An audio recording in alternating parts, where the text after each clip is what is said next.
Norėčiau pasveikinti visus tuos, kurie atvyko šiandien čia, į Kudirkos aikštę, šalia vyriausybės rūmų. Pasakyti, kad mums Lietuvos likimas, istorija nėra svetimi. Pirmiausia, tai norėčiau, kad aplodismentais mes pasveikintume ką tik tai praėjusi Estijos nepriklausomybę. Palaikykime brolius ir sesės. Šiandien nepriklausomybės dieną skelbia ukrainiečiai. Slava Ukrainė! Na ir žinoma, susirinkom į Baltijos kelio paminėjimą. Norėtųsi, kad čia būtų labai daug žmonių, bet susirinko tie, kuriems širdyje tas dalykas skauda ir jie dalyvavo tada ir dalyvauja dabar. Neatsitraukiant, aš norėčiau apie Baltijos kelią pasakyti mūsų poeto, pačio dvasios mūsų poeto, kuris vedė mus į tą 90 metų nepriklausomybės kovą. Justinas Marcinkevičius, labai silpnai kažkaip garso gali dar duoti. Ar jau mindaugai viskas? Baltijos kelias vis labiau tampa istorija. Vis labiau grimsta į prisiminimuose. Tačiau jo reikšmė nemažėja, o auga. Kelias aktualėja. Ir man atrodo, kad šiandien daug žmonių su nostalgija prisimena šį renginį ilgai santarvės ir solidarumo dvasios, kuri tomis dienomis pleveno virš Lietuvos. Nesykiai esu pripažinęs, kad Baltijos kelią laikau aukščiausių, didžiausių savo pilietinių ir poetinių patyrimų, išgyvenimų, kurių nepajėgsiu ir nenoriu užmiršti. Iš tikrųjų, Baltijos kelias daug prisidėjo formuojant moralinį tautos charakterį, ryškintant pagrindinės dvasinės vertybės, sąžiningą drąsą, pasiryžimą atkurti tiesą ir teisingumą, ginti ir puoselėti savo nacionalinį tapatumą, istoriją, kalbą, kultūrą. Baltijos kelią laikau nacionaliniu kūriniu. Jį sukūrė tauta, jo negalima pakartoti, todėl nevalia jo užmiršti, kaip nevalia užmiršti kalbos ir liaudies dainų. Justinas Marcinkevičius. O dabar, brangieji, pagerbsime mūsų tautos kankinius, mūsų karius, mūsų signatarus, kurie pasirašė mūsų dokumentą nuo mūsų tautos, išėjusius iš ten, bet žinom, kad jie visą laiką yra su mumis. Pagerbkime juos visus tylos minutę.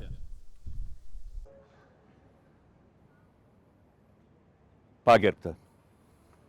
Šiandien daug kur remsimės Justinu Marcinkevičiu, kaip dvasios lyderiu. Taigi, žemė, kurią iš mūsų protėvių paveldėjom, yra mūsų. Vadinam ją Lietuvą ir norim, kad šis žodis iš pasaulio kalbos, iš jo žemėlapio neišnyktų. Rašom ir tariam jį kartu su kitais, nemažiau vertais ir garbingais tautų ir valstybių pavadinimais. Norim, kad ir kiti su pagarba mus ištartų. Istorija, į kurią atsiremiam, yra mūsų istorija. Šviesos, tiesos spindulys apšviečia skurdžius ir garbingus, kraujuojančius ir sopulingus jos puslapius, jos kultūros paminklus. Kalba, kurią kalbam ir kurią didžiuojamės, yra mūsų kalba. Joje užtenka žodžių meiliai ir neapykantai, džiaugsmui ir liūdesiui. Ji niekam negraso, ji nieko neatstumia, kaip ir visos ji nori gyventi.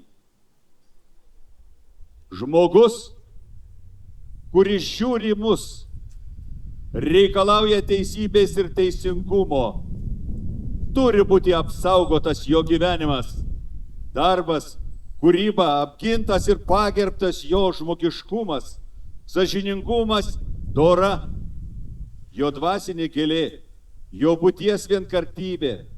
Tai išsiskleidžia tarp mūsų ir mums. Justinas Marcinkevičius. Esam gavę iš Seimo pirmininko Juozo Oleko sveikinimą šiai dienai. Gerbiamieji, dėkojame už kvietimą ir jau pažadėjęs būti kitur ir kitame renginyje. Tačiau norime perduoti Seimo pirmininko poziciją, kad Vilniaus koncerto ir sporto rūmai tikrai neturėtų būti palikti nykti. Jums būtina sutvarkyti, rasti šiam išskirtinam pastatui deramą bei visuomeniai prasmingą paskirtį. Seimo pirmininkas Juozas Olekas palaiko idėją, kad atnaujintuose rūmuose, kuriuose dera vieta turi būti skirta Sąjūdžiui, Lietuvos atgimimui, taip pat tokią pat vietą galėtų saugoti savo svarbių laikotarpių atminimą, padėti juos gerinti, pažinti ir perduoti ateities kartoms. Linkime konstruktyvios diskusijos dėl Vilniaus koncerto ir sporto rūmų ateities.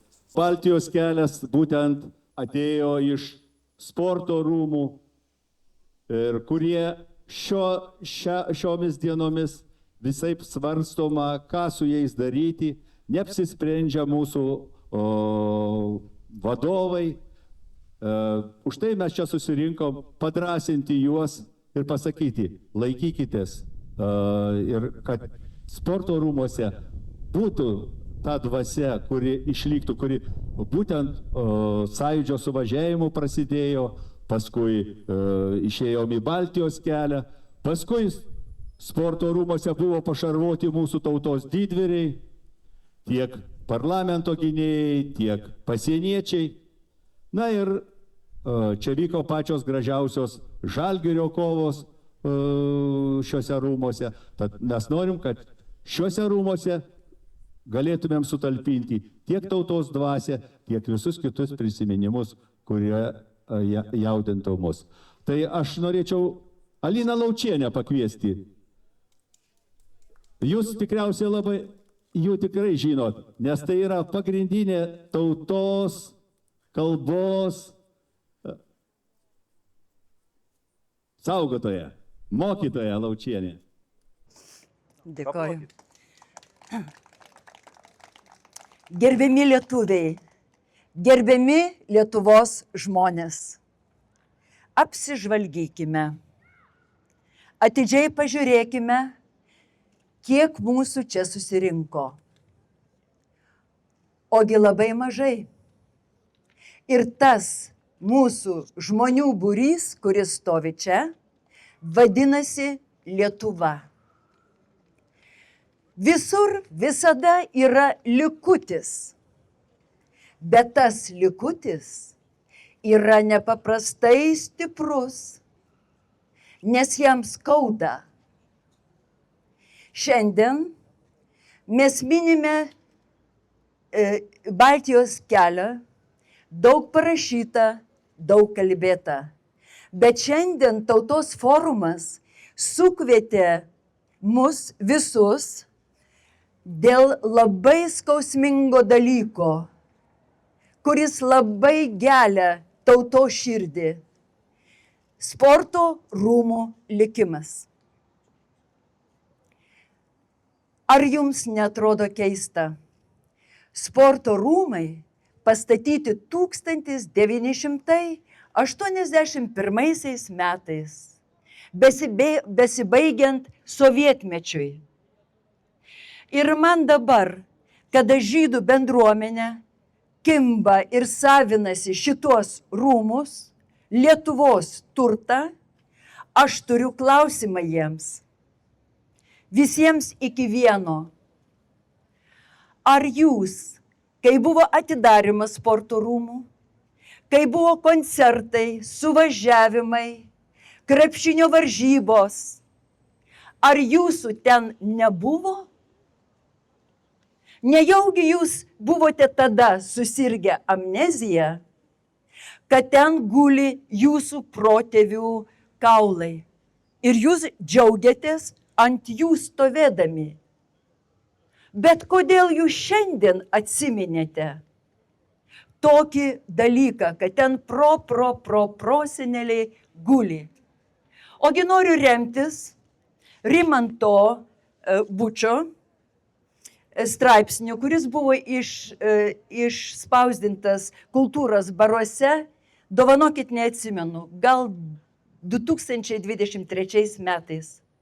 Jis labai gražiai surinko medžiagą, paskelbė. Ir štai ką aš iš ten perskaičiau ir sužinojau, kad 1830 metais, kai caras buvo užėmęs Lietuvą, jis panorėjo ten statyti tvirtovę. Labai gera padėtis. Bet 16-18 amžiaus žydų kapinės buvo jau uždarytos ten ir niekas nebebuvo laidojama. Ir štai caras žydų bendruomeniai sumoka pinigų, tikriausiai sidabriniais, nežinau, bet jie sutiko, kad toje vietoje iškėlus palaikus bus galima statyti tvirtovę. 1831 metais prasideda palaikų iškėlimo darbai. Vėl caras sumoka žydams, žydų bendruomenėje, tikriausiai sidabriniais ir jie patenkinti ir jie sutinka, kad būtų iškeldinti. Darbai prasidėjo, aišku, vyko sukilimas, daug ten buvo įvykių, bet darbai pamažu judėjo. Ir paskutinis, atsiminkite, nesileiskite melui, nepasiduokime, paskutiniai palaikai buvo iškelti iš tos vietos 1955 metais. Ir tai yra dokumentuota ir tai yra tiesa. Tai kai jums sakys kas nors, kad ten dar yra kapinės, tikrai netikėkite ir pateikite šitas datas. Pažiūrėkite, ką tie žmonės, kurie taip sako, jums atsakys. Urbanizacija vyksta visame pasaulyje. Miestai plečiasi, o tada buvo daug mažesni miestai ir kapinės būdavo visai netoli nuo miesto centro. Pasakykite, ant kokių kapinių ir kaulų tebėra pastatyti santuokų rūmai, kuriuose ne vienas tuokėmės.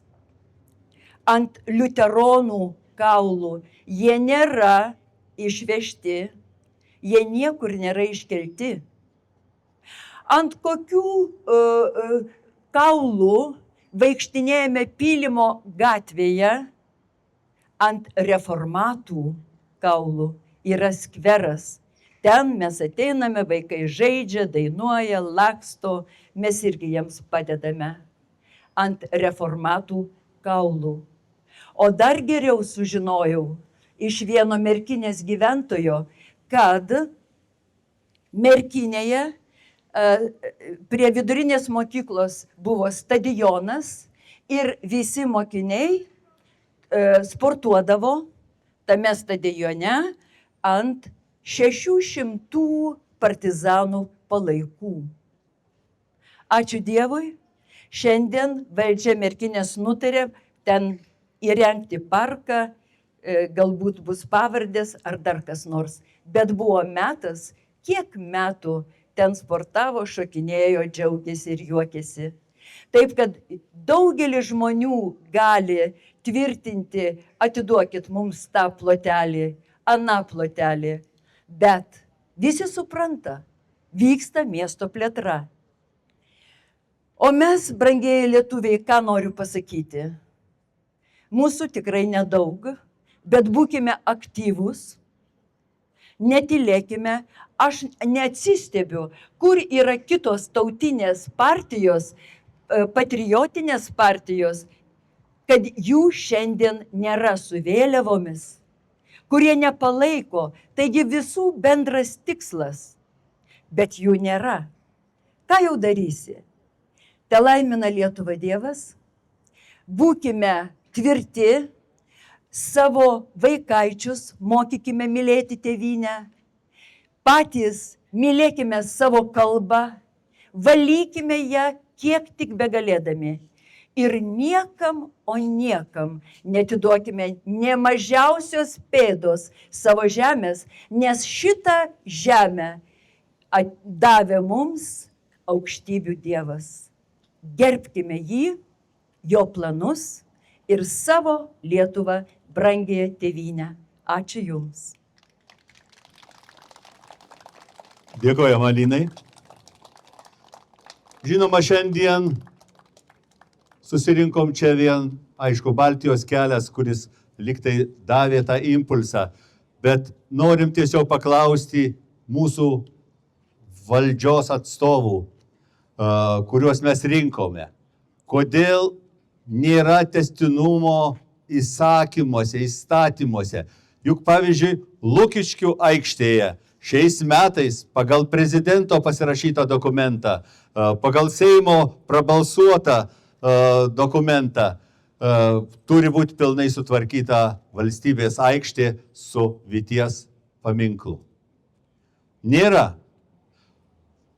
Kaip atsitiko, kad Birželio sukilimo dokumentas, kuris buvo 2000 metais buvo priimtas Seime, prabalsuota ir paskui kažkodėl išnyko to dokumento, to mes bijom rodyti ir vėl iš naujo liktai prašome, kad jisai būtų paviešintas tas dokumentas arba kažkas pritartų. Jis buvo jam pritarta. Kas padarė, kad kada mes švenčiam vėliavos dieną, mes jau bijom ištarti tų žmonių pavardės, kurie pakėlė vėliavą į Gedimino kalne. Ir kas nuėmė lentą su savanoriais ir kuriems vadovavo Škirpa, lentą iš Gedimino bokšto. Tai ar mes esame Vilniečiai, Lietuvos šeimininkai?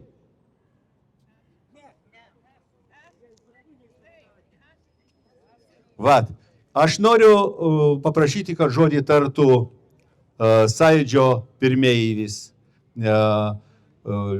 Nacionalinio susivienijimo partijos pirmininkas, Tautos forumo dalyvis, profesorius Vytautas Radžvilas. Sveiki. Susirinkome sporto rūmų klausimų. Bet turbūt visi suprantame, kad iš tikrųjų jau metas kalbėti ne apie sporto rūmus. Laikas kalbėti apie mus pačius, lietuvius. Nes sporto rūmų klausimas pirmiausia yra mūsų kaip tautos dvasinės ir moralinis būklės veidrodis. Tik ką buvo pasakyta, kiek mūsų mažai. Tarsi nebūtų buvę Baltijos kelio dienos, kai mūsų buvo tame kelyje 100 000. O ko reikėjo išeiti į tą kelią? Galima pasakyti, išėjome, nes pakvietė Sąjūdis. Sąjūdis pakvietė. Bet vis dėlto tai yra tik dalis tiesos. Į Baltijos kelią mes sugebėjome išeiti tik todėl, kad įstengėme įveikti savo baimę. O tada bijoti buvo ko? Ta diena buvo daug grėsmingesnė negu šiandien. Juk niekas negalėjo būti garantuotas, kad Baltijos kelias netaps kruvinų skerdynių lauku. Kad tokia galimybė buvo, vėliau parodė sausio 13. Bet mes nepabūgome. Viskas apie sporto rūmus pasakyta. Visai neseniai buvome susirinkę ir davėme valdžiai terminą tiesiog galutinai apsispręsti dėl projekto ir pradėti darbus. Ir paaiškėjo, kad mūsų rezoliucija buvo niekinė. Nes užtenka, kad į šį pastatą, kuris yra šalia, ateina du, griežtai kalbant, nežinia kam atstovaujantis ir nežinia kieno įgalioti žmonės. Jie nėra jokios valstybės vadovai, jokie tikrų tarp valstybinių dėrybių ar konsultacijų partneriai, bet jie pasako, mes draudžiame, todėl rūmų čia nebus. Jie tai padaro lengva ranka, nepaisant to, kad mes žinome, jog Šnipiškių kapinis iš tiesų yra kapinis be kapų, kurie yra seniausiai iškelti.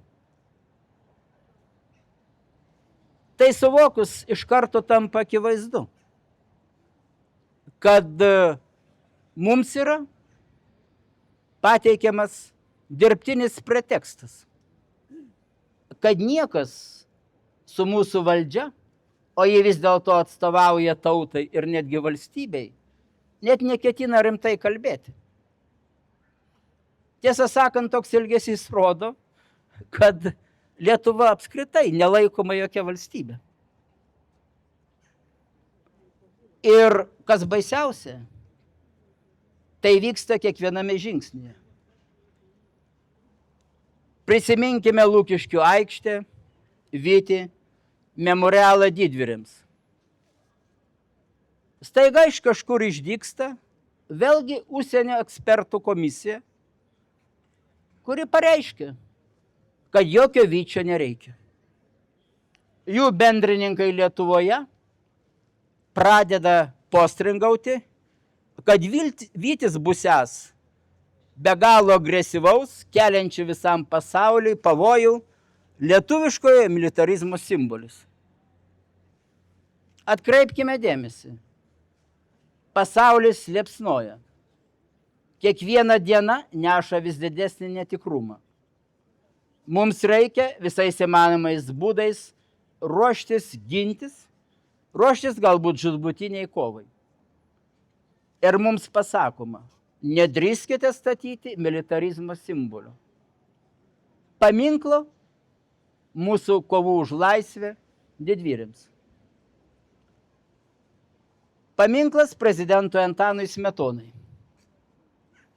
Visi puikiai žinome, kad visos Europos sostinės nusėtos paminklais iškiliems tarpukario valstybininkams. Taip pat apstu paminklų maršalui Pilsudskiui, kurį Lenkai pagerbė, nepaisant to, kad jis, kaip šiandien sakytume, į valdžią atėjo nedemokratiniu būdu.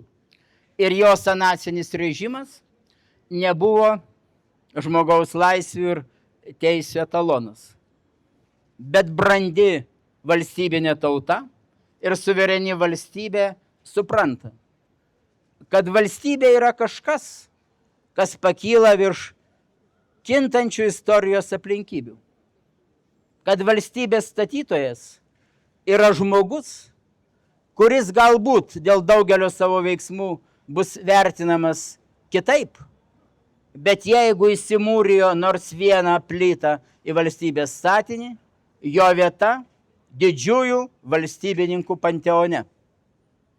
Tuo tarpu Lietuvos prezidentas Smetona yra prezidentas, kuriam neleidžiama sugrįžti į jaunystės miestą Vilnių, kaip šalies prezidentui. Jau pradedama šnekėti, kad galbūt reikėtų pastatyti paminklą, bet ne prezidentui. Tautinio atgimimo veikėjui, kultūrininkui, bet Antanui Smetonui nepavyko įžengti į sostinę, į kurią jis svajojo atvykti po daugybės metų, kai Vilnius grįžo Lietuvai. Bet jeigu mes neleisime jam įžengti dabar, tai reikš, kad Antanas Smetona, net jeigu jo paminklėlis bus pastatytas, jis bus tik vienas iš daugelio tautinio atgimimo judėjimo veikėjų. Vilnius buvo ir baltarusių tautinio atgimimo centras. Bet galiausiai Vilnius tapo Lietuvos valstybės sostinė.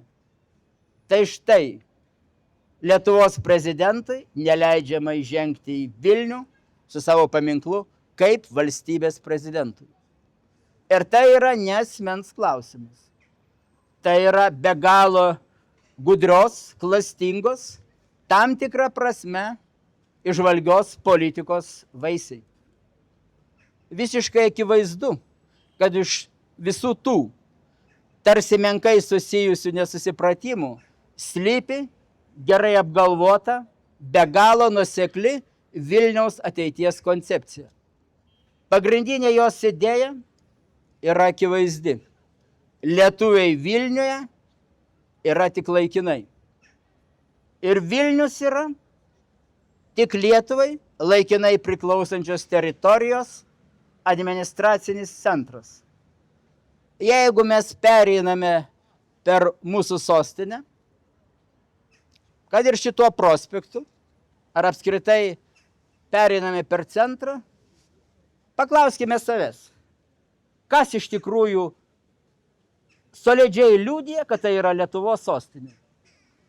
Trispalvės vėliavos ant įstaigų pastatų, jas galima bet kada nuimti. Arba nuplėšti. Tai yra kelių akimirkų darbas. Galima nuplėšti lenteles nuo įstaigų su jų pavadinimais. O kas yra Vilniuje lietuviško tvaraus? Kaip Vilniuje yra įpaminklinta pati Lietuvos valstybė. Ir Vilniaus kaip istorinis ir amžinosios Lietuvos sostinės statusas. Atsakymas aiškus. Niekaip. Valdovų rūmai bus pasakyta. Klausimas geras, bet į jį atsakyti be galo lengva. Valdovų rūmai buvo daugiatautės Lietuvos didžiosios kunigaikštystės sostinė, o šitoje valstybėje lietuviai vaidino antraeilį vaidmenį, arba net jeigu ir turėjo tam tikrą politiškai svarbų vaidmenį, jie jo dalyjosi su baltarusiais, ukrainiečiais, rusėnais, ko tik nori. Tai yra senovidė Lietuvos valstybė, kuri su dabartinė Lietuva ir jos valdovais, dabartiniais vadovais neturi nieko bendro. Bus pasakyta, kad tai yra žila senovė. Bet mums reikia liudyti Lietuvos valstybę čia ir dabar. Štai kodėl mums reikia ir Lukiškių aikštės, ir sporto rūmų, ir paminklo Antanui Smetonai, kaip prezidentui. Bet ką rodo elgesys su mūsų valdžia ir mūsų valdžios atsakas į tokį elgesį? Tas elgesys yra gerai apgalvotas. Jeigu mūsų valdžia kapituliuos net ji. Visi mes, kurių čia nėra, visi lietuviai intuityviai žino, jaučia, nutuokia, kad Lukiškių aikštė, sporto rūmai, Antano Smetonos paminklas Lietuvai yra kažkas svarbaus. Ir jeigu šitie dalykai neatsiras, kiekvienas lietuvis šeštojų jausmų pajus, kokie mes maži ir silpni. kad mes esame bejėgi. Lietuviui bus parodyta ir dar kartą įkaltas į pasąmonę nevisavertiškumo ir menkumo jausmas. Iš tikrųjų vyksta milžiniška pamoka. Mes pratinamės gyventi sąlygomis, tiksliau pratinami gyventi sąlygomis, kai Vilnius priklausys nežinia kam. Kai mes čia būsime geriausiu atveju tam tikra mažuma. O svarbiausia, mes iš anksto pratinami elgtis taip, kaip reikia būsimiesiems Vilniaus šeimininkams. Būti tylesniems už žolę. Todėl čia susirinkusieji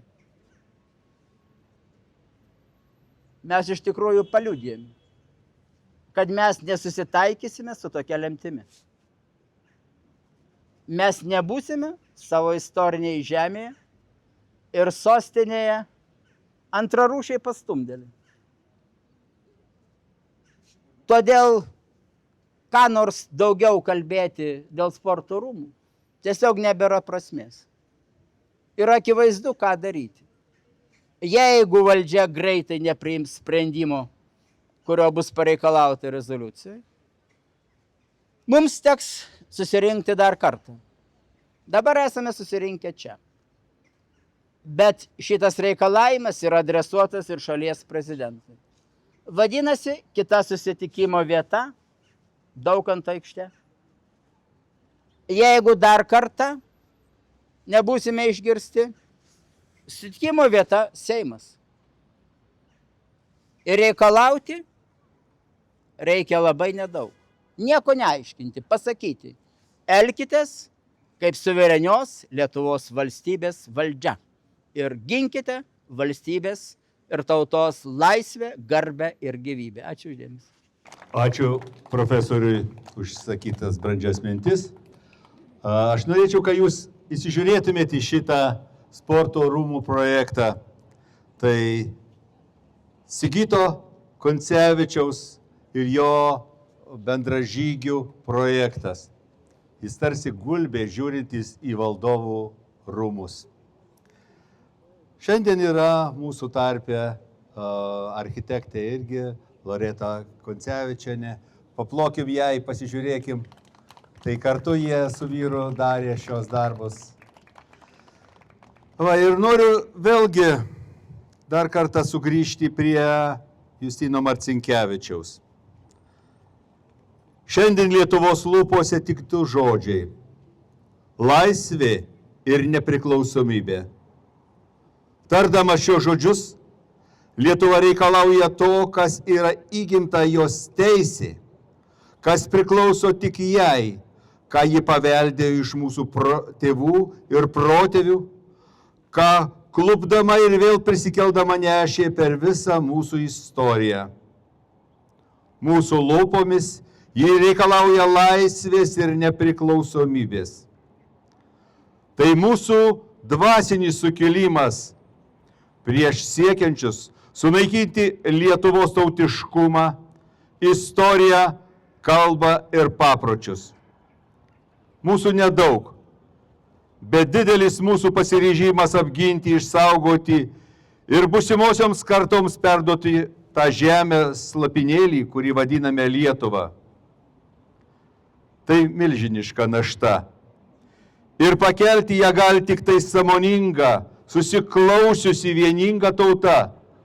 Todėl šalia mūsų laisvės ir nepriklausomybės, kurie šiandien garsiai skamba mumise, kuriuos laikėme aukštai iškėlę, kad visas pasaulis pamatytų, prie jų dviejų žodžių pridėkime dar žodį vienybė.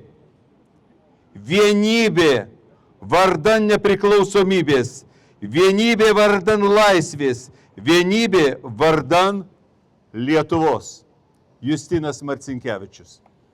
Žodį norėjo dar čia tarti būtent Virginija iš Klaipėdos.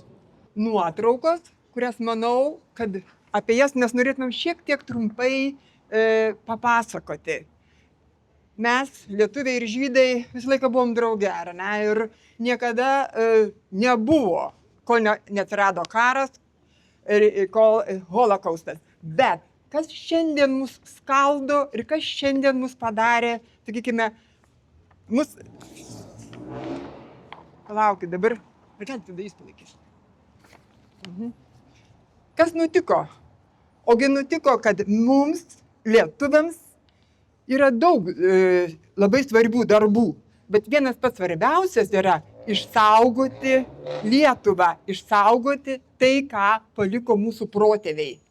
Taigi, ką aš norėjau pasakyti, kad į mūsų žemę ar ne, kabinasi ne žydai, ne, bet kabinasi Rusija, Putinas. Pasižiūrėkite nuotraukose, vienoje matote Putinas, o šalia Putino Rusijos oligarchas, surusėjęs žydas Viačeslav Kantar, milijardierius, trąšų magnatas, geriausias Putino draugas. Kitoje nuotraukai pažiūrėkite, kas Faina, kurią jis glosto, tas pats. Reiškia, magnatas, surusėjęs rusas, ją glosto. Taigi, akivaizdžiai žinome, kas prašo iš mūsų lietuviškos žemės. Jeigu ukrainiečiai ją gina, mes irgi privalome atstovėti ir aš tikiuosi, kad sugebėsime, nes tai yra mūsų visų pareiga. Ačiū. Ir tiesiog norėjau paklausti, gal kas iš minios norėtų tarti žodį. Ateikit. Bet trumpai. Andrius Kulikauskas. Rugsėjo 17 dieną rengsiu parodą Seime, kuruoja Emanuelis Zingeris, vadinsis Lietuvos Jeruzalės nekropolis, bus galimybė diskutuoti šitos klausimus ir aš sutinku, kad Lietuvos politika ydinga žydų mažumos atžvilgiu, kad žydai ne ponai ir noriu šitą parodyti, kaip gali lietuviai įsisąmoninti šitą vietą. Nesutinku su Vytautu Radžvila, manau, kad Lietuvos didžioji kunigaikštystė yra mūsų Lietuva, ateities Lietuva irgi mūsų Lietuva. Ir norim parodyti, kaip supinti lietuvių ir litvakų pasaulėžiūras taip, kad lietuviam būtų sveika. Tai kviečiu į diskusiją, kviečiu į parodą. Ačiū. Ačiū. Žinoma, norime priminti, kad mes niekada nesam čia nei prie žydų tautą, kurie dirbo ir daug padarė dėl mūsų krašto, nei dėl Lenkų, su kuriais buvom, netgi su baltarusiais, tai buvo gudai, sakykime, visi suradom savo vietą čia, kad galėtumėm kurti, dirbti ir gyventi. Taigi, brangieji, jeigu jau daugiau nėra kalbančiųjų, aš tiesiog norėjau priminti, kad prie šių sporto rūmų projekto, kad jie būtų įgyvendinti, tikrai daug prisidėjo ir Vilius Kavaliauskas, ir architektas Henrikas Žukauskas, kas ir, sakykime, buvo tai priimta Lietuvos vyriausybių šie projektai, kaip sakyt, reikia tik tai juos tęsti ir buvo leista pačių aukščiausių rabinų, kurie patikrino tą teritoriją ir pasakė, statykit, ką norit, darykit, ką norit. Čia jau nebėra mūsų kapinių ir mūsų atminties. Tai aš manau, kad tikrai nereikia sakyti, kad čia mes su kažkuo tai priešinamis, bet mes visą laiką esam kartu su visais geranoriškai, kurie dirba ir nori, kad Lietuva klestėtų.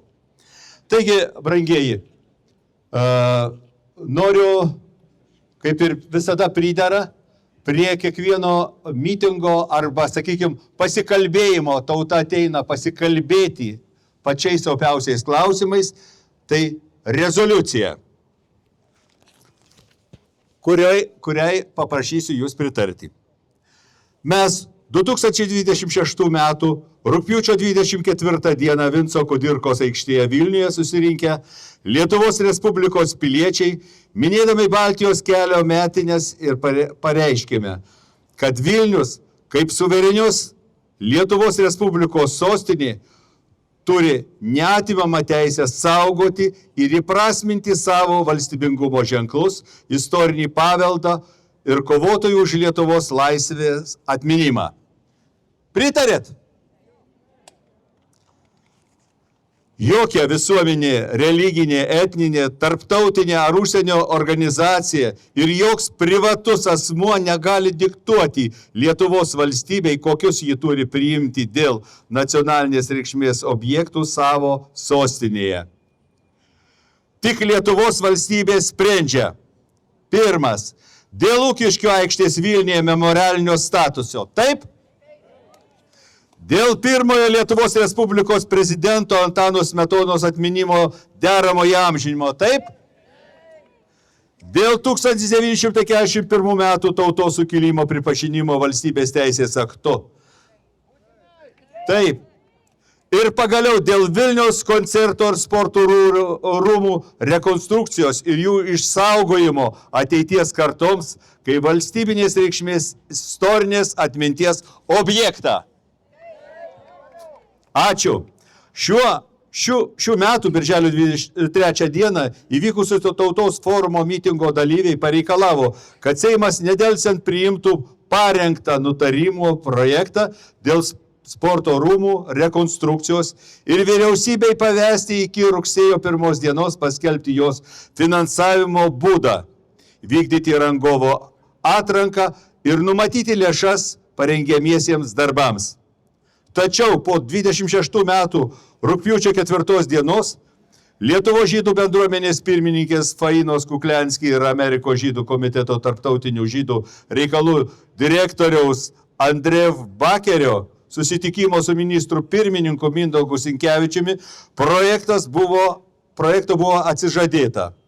Lietuvos valdžia eilinį kartą pasidavė politiniam spaudimui, sustabdė Lietuvos valstybės parengtą ir patvirtintą nacionalinės reikšmės projektą.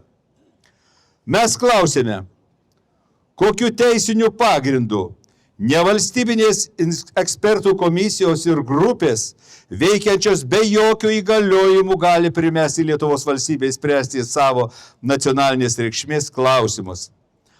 Ar Vilnius jau nebėra Lietuvos valstybinė sostinė, kad valstybingumo ženklams vietas nustatinėja užsienio interesų grupės?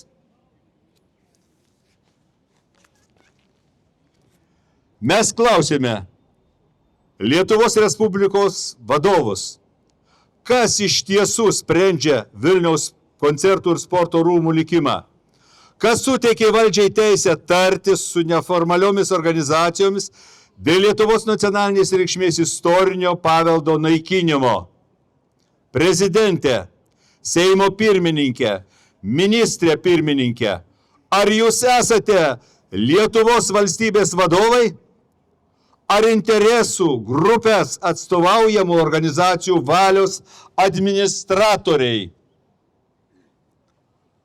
Ar Lietuvos Respublikos prezidentas dar gali viešai pasakyti, kad Lietuvos Respublika yra suvereni valstybė ir pajėgi pati parengti ir viešai paskelbti Vilniaus kaip Lietuvos istorinės sostinės, valstybingumo ir istorinės atminties įprasminimo programą, apimančią svarbiausias valstybės reprezentacinės erdves, valstybingumo simbolius ir kovotojų už Lietuvos laisvę atminimą. Mes 2026 m. rugpjūčio 24 d. Tautos forumo sukviesti mitingo dalyviai reikalaujame: pirma, Lietuvos Respublikos vyriausybei nedelsiant priimti galutinius politinius sprendimus dėl sporto rūmų rekonstrukcijos, paskelbiant konkrečius rekonstrukcijos įgyvendinimo terminus. Ar pritarėt? Nedelsiant įgyvendinti Lietuvos Respublikos Lukiškių aikštės Vilniuje memorialinio statuso įstatymą, užtikrinant Lukiškių aikštės kaip pagrindinės reprezentacinės Lietuvos valstybės aikštės paskirtį. Pritariama?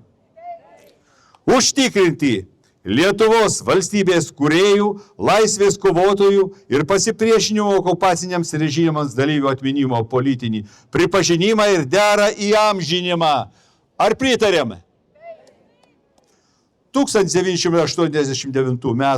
rugpjūčio 23-ąją Lietuvos žmonės stojo į Baltijos kelią ne tam, kad iš Lietuvos atimtų suverenitetą, perduotų neformalioms užsienio interesų grupėms.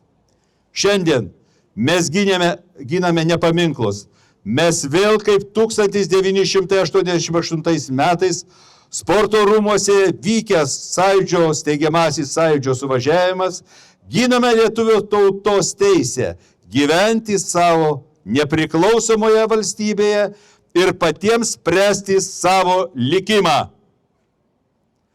Baltijos kelias mums primena, laisva yra tik ta tauta, kuri pati sprendžia savo valstybės reikalus. Ar tai pritarėm? Aplodismentais.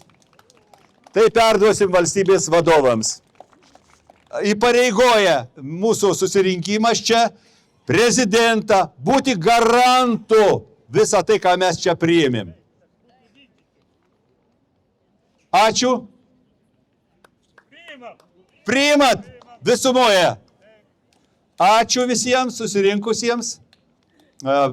Tiesiog, jeigu mūsų ir mažiau susirinko, tai perduokim iš lūpų į lūpas, kad mes turime būti šios žemės šeimininkai. Ir kaip Justinas Marcinkevičius pasakė, statykim katedrą, paveskit man projektą padaryti. Aš nemiegosiu, nevalgysiu, sėdėsiu dieną naktį, aš ją plėšte išplėšiu iš savęs, kaip savo širdį aikštėje padėsiu, po viso reginčio dangaus akim, tegu joje gyvena ir žmogus, ir Dievas. Taigi, brangieji, Lietuvą reikia visą laiką kurti.